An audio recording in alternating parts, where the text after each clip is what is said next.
Pemirsa, ribuan warga binaan mendapat remisi atau pengurangan masa tahanan.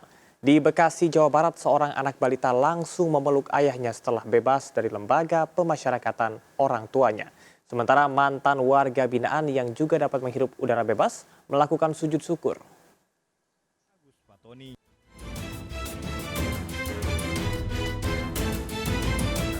Lebih dari 19.000 warga binaan di Sumatera Utara mendapat remisi atau pengurangan masa tahanan, bahkan 607 lainnya langsung bebas. Remisi ini diberikan langsung oleh PJ Gubernur Sumatera Utara Agus Fatoni. Pemberian remisi sebagai apresiasi pemerintah kepada warga binaan yang berkelakuan baik dan aktif dalam program pembinaan. Ribuan warga binaan di Bekasi yang mendapat remisi, 26 diantaranya langsung bebas. Suasana haru dan gembira terjadi saat seorang balita berlari dan memeluk orang tuanya yang baru keluar dari lembaga pemasyarakatan.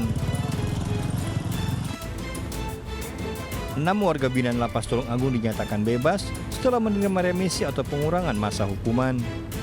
Mantan warga binaan tersebut langsung melakukan sujud syukur di depan gerbang lapas.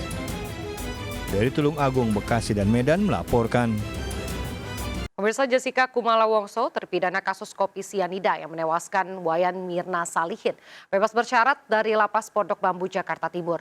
Jessica divonis 20 tahun penjara dan bebas setelah 8 tahun menjalani hukuman. Pasca bebas bersyarat, Jessica Wongso akan mengajukan PK ke Mahkamah Agung.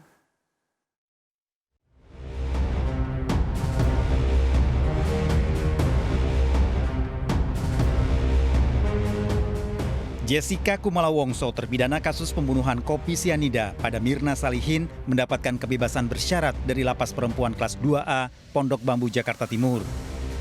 Jessica yang divonis hukuman 20 tahun penjara dibebaskan setelah 8 tahun menjalani hukuman. Jessica harus menjalani wajib lapor hingga tahun 2032 selama menjalani fase bebas bersyarat. Sementara pengacara Jessica, Otto Hasibuan, memberikan alasan pihaknya tetap mengajukan PK ke Mahkamah Agung. Hal ini karena putusan terhadap Jessica tidak sesuai fakta. Ini kan prosesnya ini ibu-ibu lapas yang sebenarnya bisa jelaskan ya.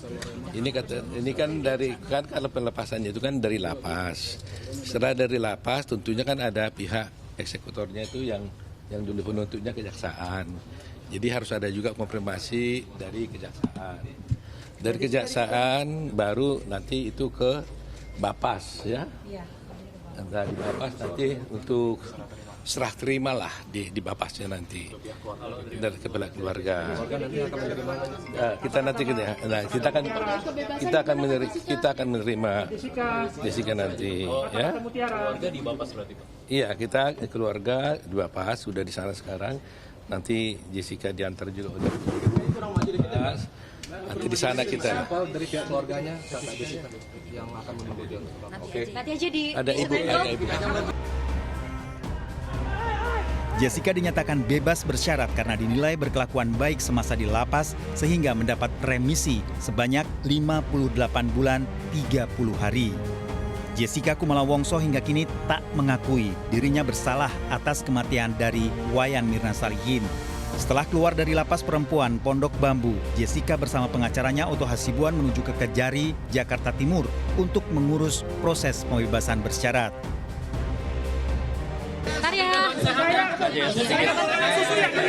Teman-teman, Apa rencananya?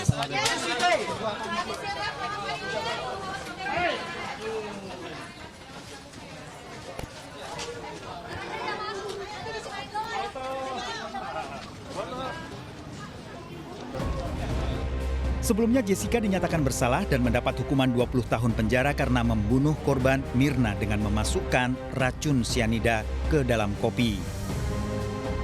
Dari Jakarta, Anggita Maura dan Ilham Zarkasih melaporkan. Pemirsa, pasca bebas bersyarat terpidana kasus kopi sianida, Jessica Wongso siap mengajukan PK ke Mahkamah Agung. Tim kuasa hukum Jessica mengungkap pihaknya memiliki bukti baru yang selama 8 tahun belum diungkap.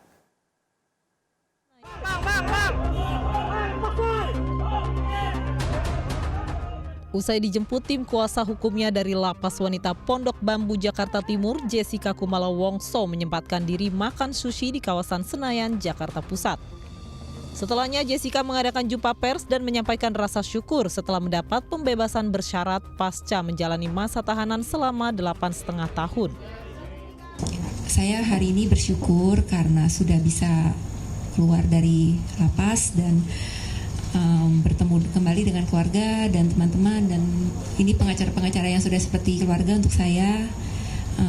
Terima kasih untuk dukungannya semuanya, doa, support, dan segala macam hal-hal yang baik untuk saya. Itu sangat berarti, yang membuat saya kuat untuk selama ini saya bisa bertahan. Seperti yang tadi saya bilang, ya saya masih ngeblank, nggak tahu mau ngapain. Jadi untuk kemananya abis ini saya masih belum bisa jawab. Nanti saya akan rundingkan lagi dengan orang di sekitar saya. Sementara itu, pengacara Jessica Otto Hasibuan mengatakan berencana mengajukan peninjauan kembali atau PK ke Mahkamah Agung. Otto mengaku pihaknya memiliki novum atau bukti baru terkait kasus yang menimpa kliennya. Otto menambahkan bukti tersebut selama ini diduga disembunyikan seseorang. Novum ini adalah suatu bukti yang ada pada waktu perkara itu dijalankan, tetapi tidak kami temukan bukti itu pada waktu perkara itu berjalan. Yang mana kalau bukti itu tadinya ada pada waktu itu dan bisa kami sampaikan di pengadilan, maka putusan hakim akan bisa berubah. Nah, ternyata selama perkara ini berjalan sekian tahun, 8 tahun ini, kami tidak pernah menemukan bukti itu. Sehingga tidak ada alasan kuat untuk menyatakan ketidakbenaran itu. Tetapi suddenly kami menemukan bukti baru. Yang mana bukti itu sebenarnya ada pada waktu itu, tapi disimpan oleh seseorang, disembunyikan oleh seseorang, sehingga terhilang bukti itu, sehingga putusan itu memberatkan dia. Selama menjalani masa bebas bersyarat, Jessica harus jalani wajib lapor hingga 2032. Pada kesempatan yang sama, Jessica sempat menyampaikan rasa duka yang mendalam kepada keluarga mendiang Wayan Mirna Salihin. Dari Jakarta, Syahreza Zanski, Novan Dwi Kusuma melaporkan. Kasus kopi sianida menjerat Jessica Kumala Wongso pada Januari 2016 silam. Sidang berjalan panjang, 32 kali persidangan dengan puluhan saksi. Hingga akhirnya vonis diketok hakim, Jessica divonis bersalah membunuh teman dekatnya, Wayan Mirna Salihin.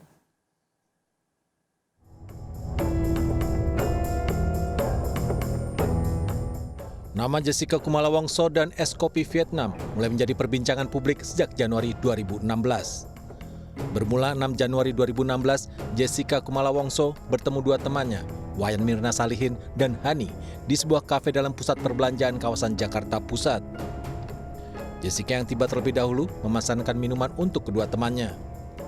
Namun Wayan Mirna Salihin kejang-kejang setelah minum es kopi Vietnam pesanannya. Mirna tewas dalam perjalanan ke rumah sakit. Dari hasil pemeriksaan, diketahui lambung Mirna rusak akibat zat korosif yang masuk ke tubuhnya, yaitu zat beracun sianida. Polisi melakukan gelar perkara dan menetapkan Jessica Kumala Wongso sebagai tersangka. Jessica ditangkap di sebuah hotel di kawasan Mangga 2, Jakarta. Persidangan berjalan panjang. Jessica menjalani 32 kali persidangan di Pengadilan Negeri Jakarta Pusat. Puluhan saksi dan ahli dihadirkan. Kontroversi yang muncul dalam kesaksian dan pembuktian di persidangan menjadi santapan publik. Bahkan sulit untuk membuktikan bahwa Jessica pernah memasukkan sianida atau mendekati gelas es kopi Vietnam milik Mirna. Hingga akhirnya hakim ketok palu, vonis dibacakan. Menyatakan terdakwa Jessica Kumala alias Jessica Kumala Wongso alias Jess telah terbukti secara sah dan meyakinkan bersalah melakukan tindak pidana pembunuhan berencana. 2. Menjatuhkan pidana terhadap terdakwa tersebut dengan pidana penjara selama 20 tahun. Demikian putusan majelis.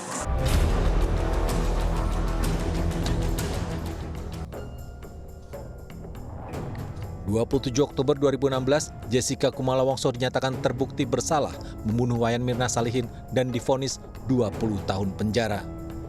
Hakim menyebut Jessica sakit hati dan menyimpan dendam terhadap Mirna. Jessica tak menyerah. Kasasi hingga peninjauan kembali diajukan berulang kali. Namun hasilnya nihil.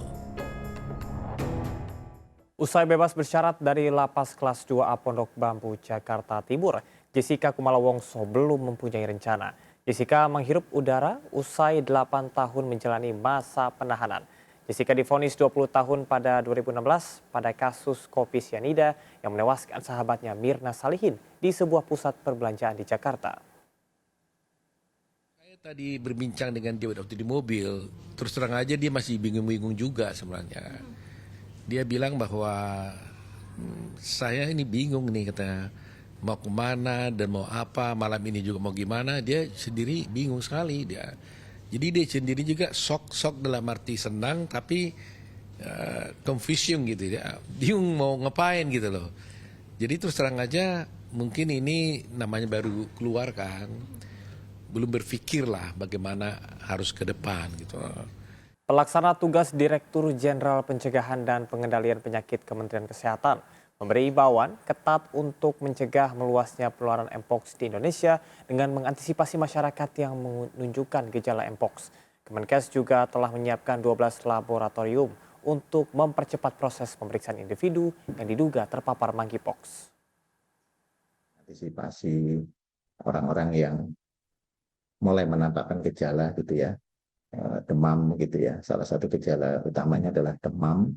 Walaupun juga ada asimptomatik gitu ya, tidak demam gitu karena masih masa inkubasi ya, karena penyakit ini inkubasinya 1 sampai paling lama 34 hari gitu ya, sehingga ini juga perlu waspadaan semuanya gitu ya, di pintu masuk dan di wilayah. Nah, di pintu masuk selain tadi pemantauan suhu tubuh gitu ya, kita selain juga pengamatan visual dari penumpang yang masuk gitu ya, kita juga akan membuat seperti kuesioner gitu ya, untuk kalau ada pertemuan internasional gitu kita akan edarkan bahwa mereka perlu mengisi data-data diri gitu ya, termasuk penyakit dan keluhan yang mungkin sedang mereka hadapi, dan kalaupun sakit tidak disarankan untuk melakukan traveling. Kan ini 12 laboratorium kesehatan masyarakat yang siap melakukan pemeriksaan Mpox ya, di region 1 di Medan ini untuk mengcover sebagian Sumatera. Pemirsa, Pansus Haji rencananya akan mulai bekerja pada hari Senin pekan ini. Pansus Haji muncul setelah tim pengawas haji DPR menemukan pengalihan 10.000 kuota tambahan untuk haji khusus.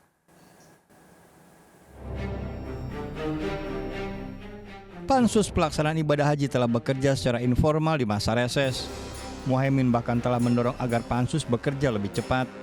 Secara formal, Pansus akan mulai bekerja pada hari Senin pekan ini. Kan semua fraksi sejak awal kompak ya. Semua fraksi di DPR kompak ya, menyatu dalam Pansus sehingga jalan. Nah, tinggal mungkin soal pimpinan, soal mekanisme kerja. Jaringan Muslim Madani menilai Pansus Haji DPR tidak akan efektif dalam menyelesaikan permasalahan seputar pelaksanaan haji 2024. Hal ini karena pembentukan Pansus Haji tersebut tidak jelas tujuan dan urgensinya. Permasalahan yang terjadi di dalam pelaksanaan ibadah haji 2024 bisa diselesaikan atau dievaluasi melalui rapat kerja atau rapat dengan pendapat, tidak perlu pembentukan Pansus. Maka motivasi Pansus ini apa? Tidak kuat begitu kan. Yang kemudian yang dipermasalahkannya juga kan berubah-ubah kemarin kan soal makanan, kemudian masalah di Mina yang mungkin ada tapi kan tidak mewakili secara keseluruhan begitu. Nah kemudian sekarang yang dipersoalkan adalah soal kuota tambahan ya, kuota tambahan itu yang dipersoalkan. Yang bagi kami itu ya tidak urgen gitu kan. Sebelumnya, tim pengawas haji DPR mengkritik pengalihan 10.000 kuota tambahan untuk haji khusus. Tim UAS menilai keputusan Kementerian Agama tersebut menyalahi aturan. Dari Jakarta, Rizky Falupi dan tim liputan melaporkan. Pemirsa, Partai Solidaritas Indonesia memberikan surat rekomendasi kepada bakal calon gubernur Sumatera Utara kepada Bobi Nasution. Pada amanatnya, Bobi diminta untuk menggait anak muda Sumatera Utara dalam mencapai Indonesia Emas 2045.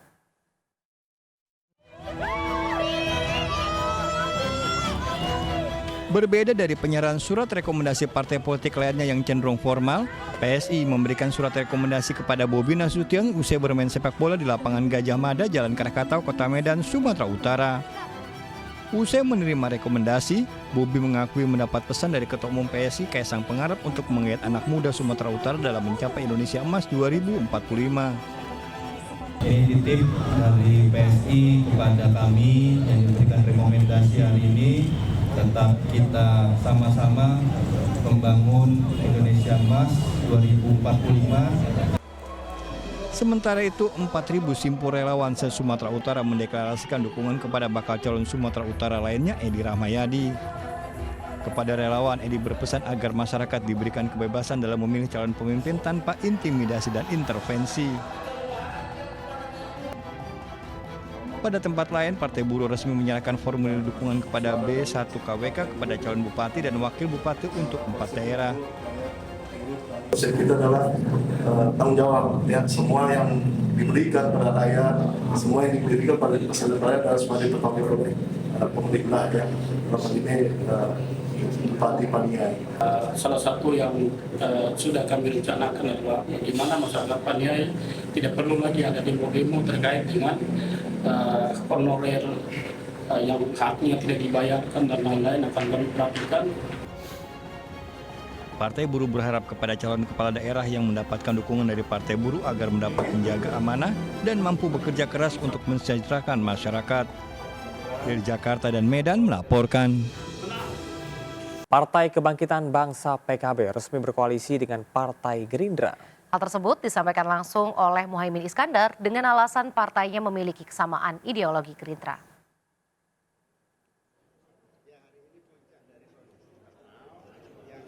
Pernyataan PKB berkoalisi dengan Gerindra disampaikan Caimin saat ditemui di acara serah terima berkas persetujuan partai politik KWK di Hotel Fairmont, Jakarta Pusat pada Minggu siang. Ia menyatakan PKB dengan Gerindra memiliki beberapa kesamaan ideologi atau visi misi perjuangan serta ingin bersama-sama meluruskan ekonomi berbasis konstitusi. Dengan berkoalisinya PKB ke Gerindra, hal ini memastikan langkah PKB dalam Pilgub daerah khusus Jakarta. PKB bakal mendukung calon yang didukung Gerindra, yakni Ridwan Kamil. Rencananya deklarasi dukungan tersebut akan digelar pada Senin hari ini bersama dengan Partai Koalisi Indonesia Maju atau KIMPLAS.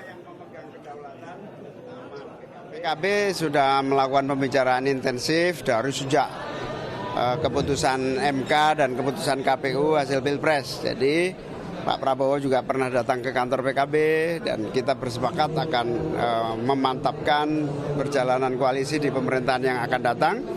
Bagi PKB kewajiban moral mensukseskan Pak Prabowo dan menjadi bagian dari koalisi Pak Prabowo. Ya, banyak sekali kesamaan kerakyatan, populisme, kemudian kesamaan visi perjuangan. Dan ini sudah diputuskan di Musyawarah Kerja Nasional yang lalu bahwa PKB akan berkoalisi dengan pemerintah. Anda masih di seputar Anyus Pagi, pemirsa. Momen panjat tiang bendera kembali terjadi dalam upacara kemerdekaan tahun ini.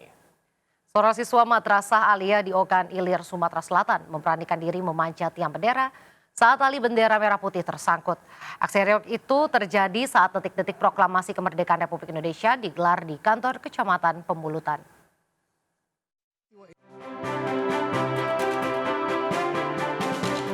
Muhammad Galang Saputra, siswa kelas 12 Madrasah Aliyah Nurul Amal Pancasila ini dengan kaki telanjang memanjat tiang bendera di halaman kantor Kecamatan Pamulutan, Ogan Komering Ilir, Sumatera Selatan.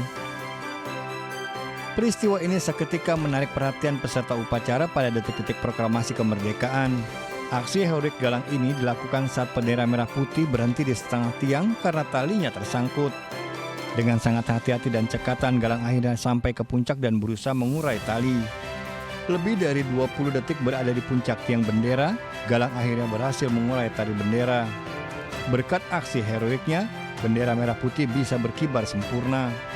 Sementara itu, setelah menunaikan misinya, Galang segera dipanggil ke panggung untuk kembali melanjutkan upacara di hari kemerdekaan. Aksi Galang sontak mendapat pujian dan viral di media sosial. Dari Ogan Ilir, Sumatera Selatan, Fitriadi melaporkan. Memeriahkan Hari Kemerdekaan Republik Indonesia ke-79, warga Kapenowon, Yogyakarta mengadakan lomba tangkap bebek. Di Salatiga, ribuan orang mengikuti lomba lari dan di Bekasi, Jawa Barat, warga mengikuti lomba tumpeng kemerdekaan.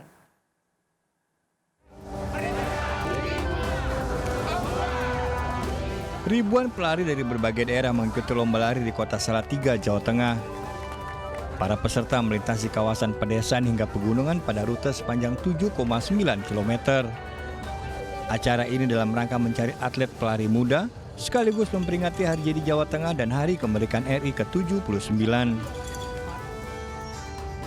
Dengan mata tertutup, sejumlah peserta di Kapanewon, Sleman, Yogyakarta mengikuti lomba tangkap bebek dalam rangka Hari Jadi Kemerdekaan RI ke-79. Keseruan terjadi saat sejumlah peserta saling bertabrakan demi mengincar bebek incarannya. Panitia menyediakan 10 bebek yang dilepas dalam kolam sedalam 15 cm. Dengan tema kuliner Nusantara, sejumlah ibu di RW 4 Kelurahan Jati Keramat, Kecamatan Jati Asih, Kota Bekasi, Jawa Barat menggelar lomba nasi tumpeng. Berbagai bentuk nasi tumpeng dilombakan dalam rangka memeriahkan Hari Jadi Republik Indonesia ke-79.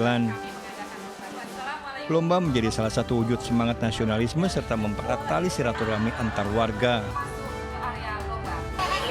Mengikuti kegiatan di dalam RT 1 sampai RT 9 ya, RW 4 untuk bersilaturahmi sekalian sama melihat tumpeng-tumpeng yang bermacam aneka warna dan bermacam aneka bentuk dan menu-menu yang indah, yang bagus.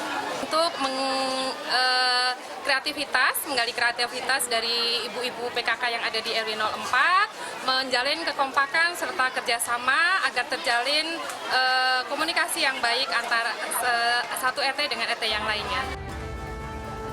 Usai diperlombakan, nasi tumpeng bisa disantap bersama. Dari Bekasi, Yogyakarta, dan Salatiga melaporkan. Ke informasi selanjutnya, pemirsa, warga Desa Kademangan, Jombang, Jawa Timur memeriahkan HUT Kemerdekaan Republik Indonesia dengan membuat sungai menjadi lokasi lomba ketangkasan.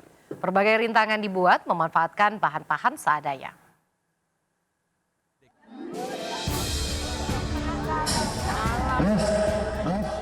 Tak sekedar kekuatan fisik dan kecepatan, butuh strategi khusus untuk mengikuti lomba ini.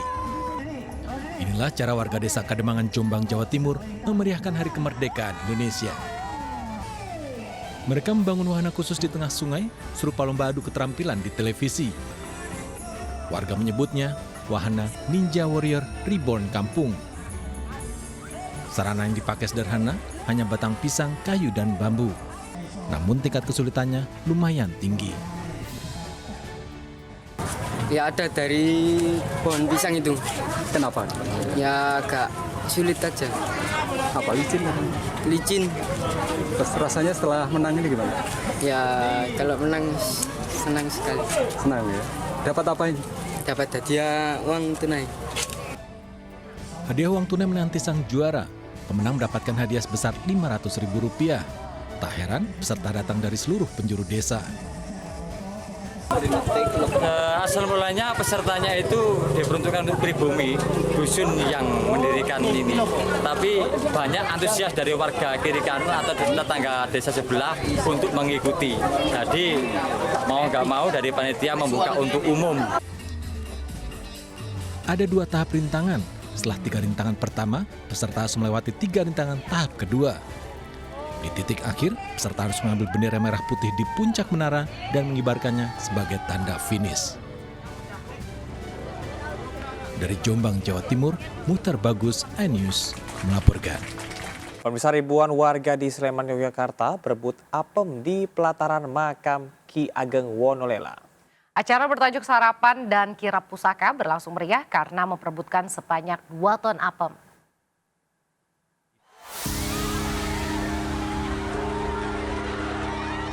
Ribuan warga berkumpul di Widomartani ngemplak pelataran makam Ki Ageng Wonolelo, Sleman, Yogyakarta untuk memperebutkan apem.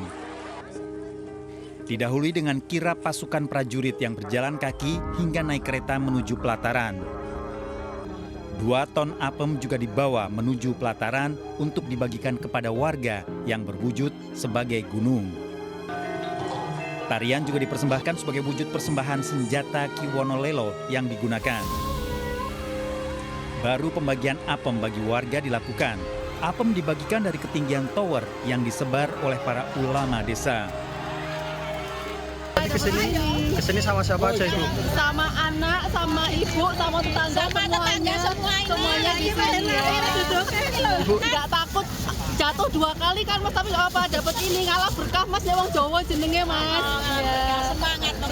Harapannya gimana Ibu setelah dapat apam ini Bu? Seneng banget, walaupun tadi berjatuh-jatuhan, beruyuk-uyukan, tetapi seneng banget Mas. Mudah-mudahan tahun depan lebih seru lagi. Beberapa itu akan menyumbang sehingga diperkirakan itu sekitar 2 ton. Apem itu afum, itu memaafkan. Jadi sesepuh mengajarkan pada kita bahwa berilah maaf pada orang lain sebelum orang lain itu minta maaf pada kita.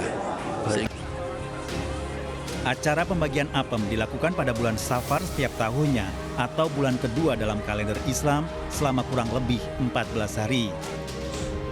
Acara ini sebagai wujud rasa syukur masyarakat atas karunia Tuhan berupa rezeki, kesehatan, keselamatan, dan ketentraman serta memohon ampunan. Dari Sleman, Yogyakarta, Galih Wisma melaporkan. Bisa pasokan listrik di Ibu Kota Negara Nusantara atau IKN berasal dari pembangkit listrik tenaga surya dengan kapasitas daya listrik sebesar 50 MW. Pembangkit listrik tenaga surya adalah energi hijau yang ramah lingkungan.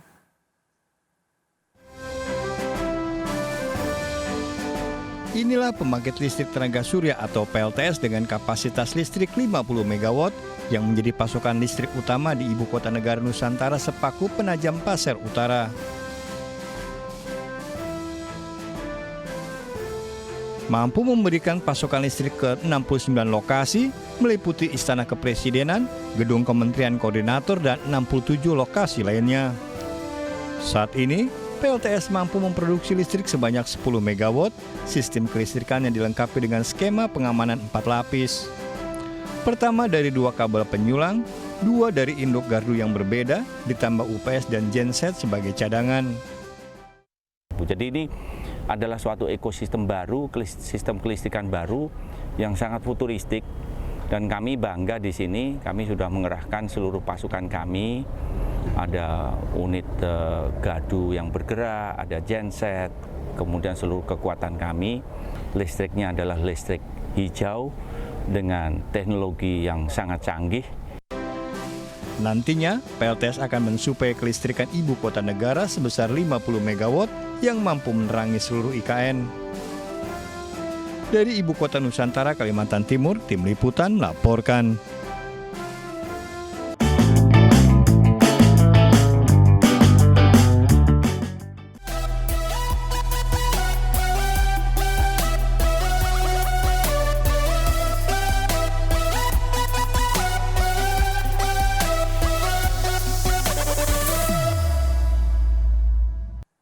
Belasan siswa Taman Kanak-Kanak berkreasi melukis payung kertas mini di Kendal, Jawa Tengah. Selain untuk mengenalkan kembali lukis payung kertas yang menjadi ciri khas masyarakat Kaliwungu, juga untuk melatih motorik anak dalam berkreasi. Seperti apa? Berikut liputannya.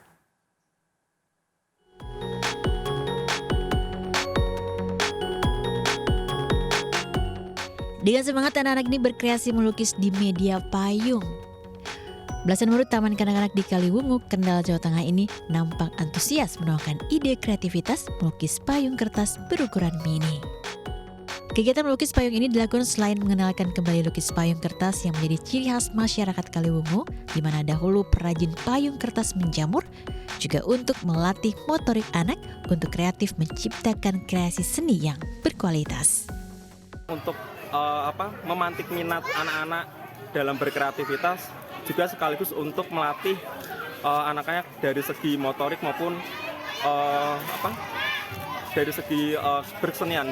Jadi harapannya anak-anak yang ikut dalam kreasi payung sejak kecil memang untuk bisa ditanamkan berkegiatan seni. Dalam kreasi lukis payung kertas ini tidak ada batasan anak-anak menggambar. Meskipun payung kertas identik dengan gambar bunga, anak-anak dibebaskan menuangkan cat di kuasnya sesuai imajinasi masing-masing.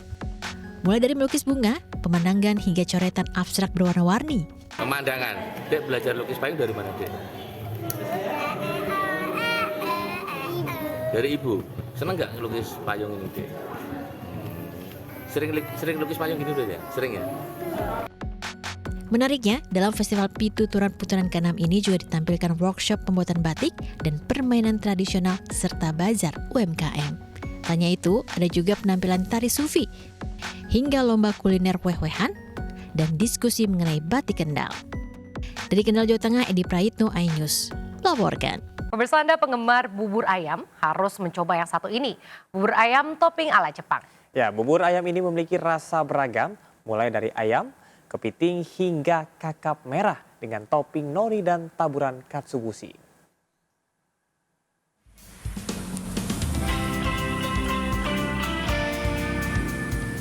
Anda sekte bubur diaduk atau tidak diaduk? Pertanyaan ini cukup mengganggu ketika hendak menikmati kuliner bubur satu ini. Bubur Tokyo, tampilannya cantik sehingga sayang untuk merusaknya. Bubur gurih dan kental disajikan dengan berbagai macam rasa, mulai dari ayam, udang, kepiting, hingga kakap merah. Unik bukan? Toppingnya pun ala-ala Jepang sesuai namanya. Berupa taburan nori atau rumput laut, cakwe, dan katsubushi atau ikan cakalang. Pembeli pun dapat minta tambahan onsen tamago, telur rebus setengah matang khas Jepang. Rasanya so delicious, sangat enak dan cocok di lidah. Kebetulan saya orang Sumatera, jadi bukan pecinta bubur tapi ini sangat rekomendasi. Ini buburnya ajib sih. Di Bogor kayak belum ada yang kayak gini ya. Ini mantep parah sih. Harus dicoba dan harus pagi karena dia tutup jam 10, sebelum jam 10 aja udah habis. Bubur Tokyo ini dijual di kedai sederhana di trotoar Jalan Soleh Iskandar, Kota Bogor, Jawa Barat. Perpaduan rasa gurih, pedas, dan asin dari bubur dengan toppingnya membuat bubur Tokyo cepat jadi viral. Kami kan tinggal di sini ya, di Bogor. Itu lihat di sekitar Bogor itu kebanyakan buburnya bubur-bubur khas lokal ya, seperti bubur Cianjur gitu pada umumnya. Nah, kami mau bikin konsep yang beda gitu, selain bubur itu gitu. Makanya akhirnya karena suami juga senang otak-atik resep gitu ya, jadi ya udah akhirnya kita buat bubur ini. Harga satu porsi bubur Tokyo sangat terjangkau, mulai dari Rp16.000 hingga Rp26.000. Anda yang penasaran dengan menu sarapan pagi ini harus datang pagi-pagi agar bisa kebagian. Dari Bogor, Jawa Barat, Andi Firmansyah, iNews melaporkan.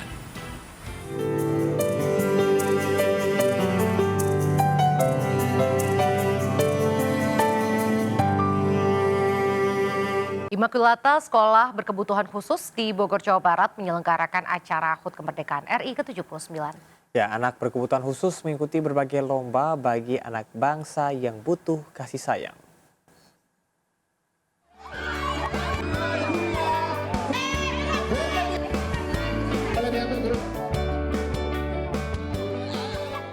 Keseruan terpancar dari wajah anak-anak berkebutuhan khusus yang mengikuti lomba di sekolah Immaculata di Cijeruk, Bogor, Jawa Barat.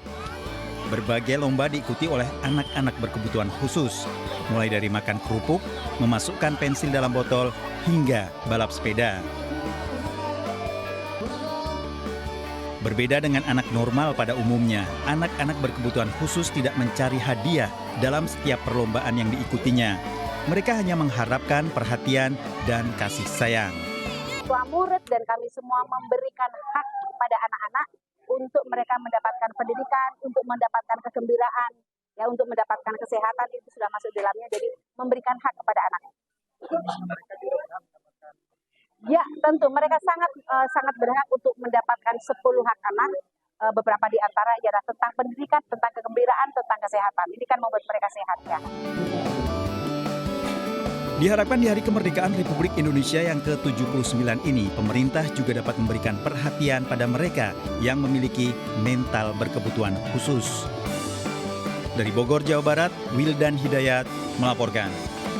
MNC Live turut hadir mendukung acara Indonesia Underwriting Summit 2024 yang digelar di Kota Bandung, Jawa Barat. Acara yang diinisiasi Perkumpulan Underwriter Jawa Indonesia bertujuan memberikan para underwriter pemahaman dan juga asumsi yang baik agar dapat menyeleksi resiko dengan baik.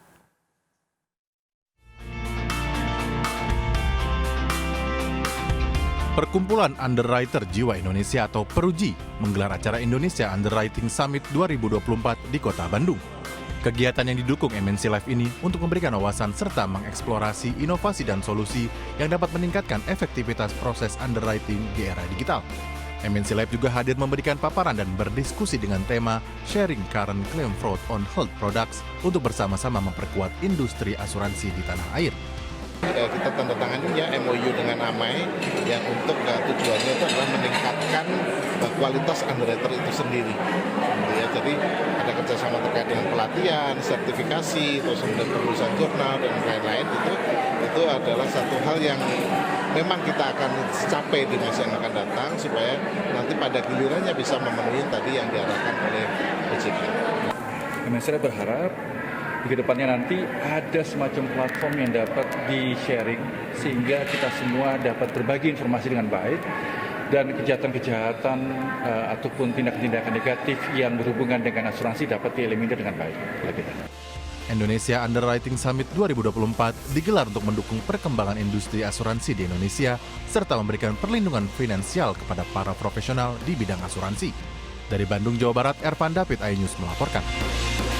MNC Asset Management resmi menggandeng 2 sekuritas milik badan usaha milik negara dalam pemasaran produk reksadana. Kerjasama 3 unit bisnis ini dipandang mampu meningkatkan literasi dan partisipasi investasi pada masyarakat.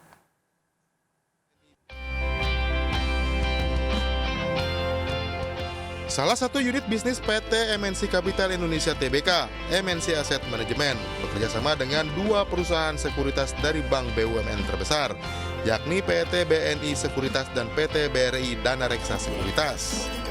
Kerjasama ini akan memberikan kemudahan bagi para investor melalui layanan dan produk, dengan aplikasi Beyond milik BNI Sekuritas dan Brights milik BRI Dana Reksa Sekuritas.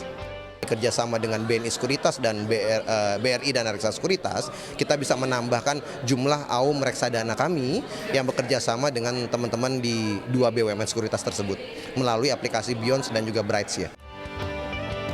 Peresmian kerjasama dengan tema Renew, Refresh, Reconnect di iNews Tower Jakarta ini diharapkan akan memperluas akses investasi bagi masyarakat dan menawarkan produk-produk investasi yang lebih beragam serta inovatif. Tentunya dengan adanya ini kita bisa punya lebih banyak pilihan terhadap investasi yang sesuai dengan profil risiko dan preferensinya masing-masing. Seperti itu, kemudian untuk BNI Sekuritas dan MNC kita bisa bekerja sama dalam literasi dan inklusi. Kerjasama ini kan tentunya kami harapkan bisa saling memperkuat baik produk-produk dari MNC Asset Management yang dijual melalui platform kami, platformnya namanya Brights. Produk-produk yang dikelola oleh MNC Asset Management ini akan bisa kompetitif dan juga akan menarik kepada para investor. MNC Asset Management juga meluncurkan produk terbarunya yakni MNC Mutual Funds dan MNC Private Funds. Dari Jakarta, Ade Firmansyah, iNews melaporkan. Pemirsa, sejumlah anggota legislatif terpilih pada pemilu 2024 dari Partai Perindo resmi dilantik menjadi anggota DPRD. Di antaranya Iputu Tika Winawan yang resmi dilantik menjadi anggota DPRD Klungkung dan 2 kader Partai Perindo di DPRD Manado.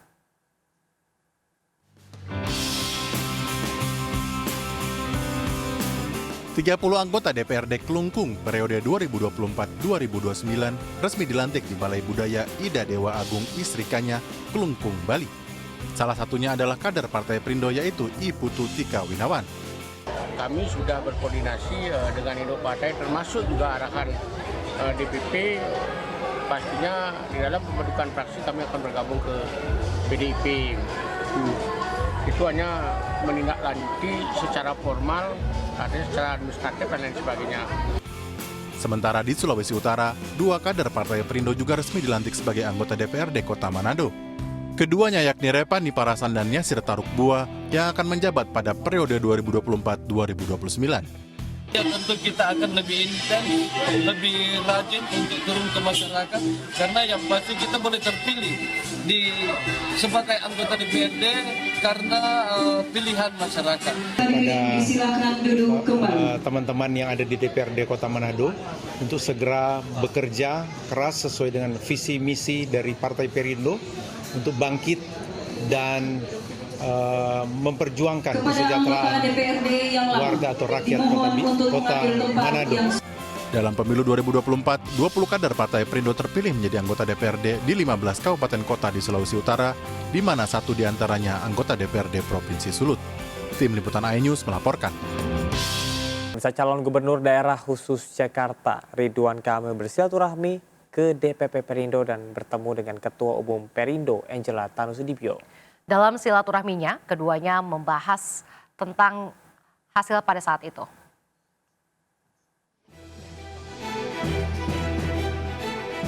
Menjelang Pilkada 2024, Ridwan Kamil yang mencalonkan diri sebagai Gubernur Daerah Khusus Jakarta telah mempersiapkan sejumlah hal. RK telah mempersiapkan sejumlah nama yang akan mendampinginya sebagai calon wakil gubernur dan deklarasi akan dilakukan secepatnya. Selain itu, Ridwan Kamil mengatakan dukungan para partai dan instrumen sangat dibutuhkan dalam Pilkada kali ini. Pertemuan Ridwan Kamil dengan Ketua Umum Partai Perindo, Angela Tanusudibyo, merupakan bentuk silaturahmi. Dalam pertemuan tersebut, Ketua Umum Partai Perindo mengatakan siap memberikan dukungan kepada RK di Pilgub 2024. Dirinya menilai bahwa visi dan misi RK di Pilgub ini sangat baik dan selaras dengan Partai Perindo. Tentunya tadi adalah forum silaturahmi juga ya Pak ya, dan senang sekali mendengar langsung dari para calon gubernur kita ini dan wakil gubernur ini kemana ke depannya wilayah-wilayah ini mau dibawa begitu ya. Karena kami dari Partai Perindo tentunya sangat concern sekali terkait dengan kesejahteraan masyarakat ya, dan khususnya saya juga karena saya warga Jakarta gitu ya. Jadi memang pertanyaan yang saya lontarkan pertama kali ke Pak calon gubernur ini adalah Jakarta mau dibawa kemana Pak gitu kan. Yeah. Jadi karena ya sebagai warga Jakarta saya juga melihat sudah banyak terobosan dilakukan, tapi juga masih ada PR-PR yang harus diselesaikan. Jadi tadi senang sekali mendengar salah satu terobosannya adalah social housing. Menurut saya ini adalah ide yang bagus dan brilian, sehingga masyarakat khususnya generasi muda yang juga menengah dan ke bawah ini bisa mengakses tempat tinggal yang layak, yang terjangkau, yang lokasinya juga tetap di dalam mungkin dekat dengan tempat kerja ya. Sekarang kita fokus ke rasa terima kasih kami terkait rekomendasi, karena urutannya itu kan rekomendasi, pengusungan, pendaftaran, ada kontestasi, ada kerja. Nah nanti mungkin di kontestasi saya jawab dengan detail. Sekarang sih kalau bisa rasa terima kasih kepada Ibu Ketua. Sementara itu deklarasi Ridwan Kamil menuju Pilgub 2024 akan dilakukan 19 Agustus pukul 19 di Jakarta. Dari Jakarta, Aya Nufus dan Jemi Jasin melaporkan. Indonesia mencetak sejarah baru dengan menggelar upacara Hari Kemerdekaan di Istana Merdeka Jakarta dan IKN Nusantara. Harapan baru tersebut membuat Indonesia lebih terpacu untuk menjadi negara maju untuk masyarakat sejahtera.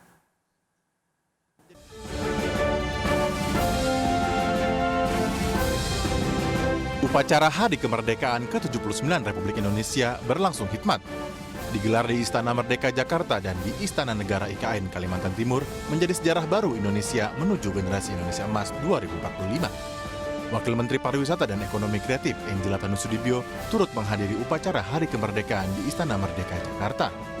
Angela Tanusudibyo yang juga Ketua Umum Partai Perindo tampil anggun dengan balutan kebaya kutu baru full payet berwarna biru, dipadukan dengan batik motif gurda berwarna coklat. Tentunya setiap kita merayakan kemerdekaan Indonesia ini mengingatkan kita betapa ada perjuangan yang luar biasa di balik kemerdekaan Indonesia. Oleh karena itu kita sebagai generasi muda ya, sebagai seluruh warga negara Indonesia, ya tentunya ini menjadi peringatan supaya inilah saatnya kita terus mengabdi bagi bangsa dan negara, kita bersama-sama membangun bangsa ini. Angela berharap Indonesia semakin maju dan sejahtera dengan harapan baru bagi generasi muda untuk berbuat demi bangsa dan tanah air. Tim Liputan iNews melaporkan. Informasi tadi sekaligus mengakhiri jumpa kita pada pagi hari ini di seputar iNews Pagi. Saya Camar Haenda. Dan saya Resa Nadia. Selamat beraktivitas, tetap semangat dan sampai jumpa.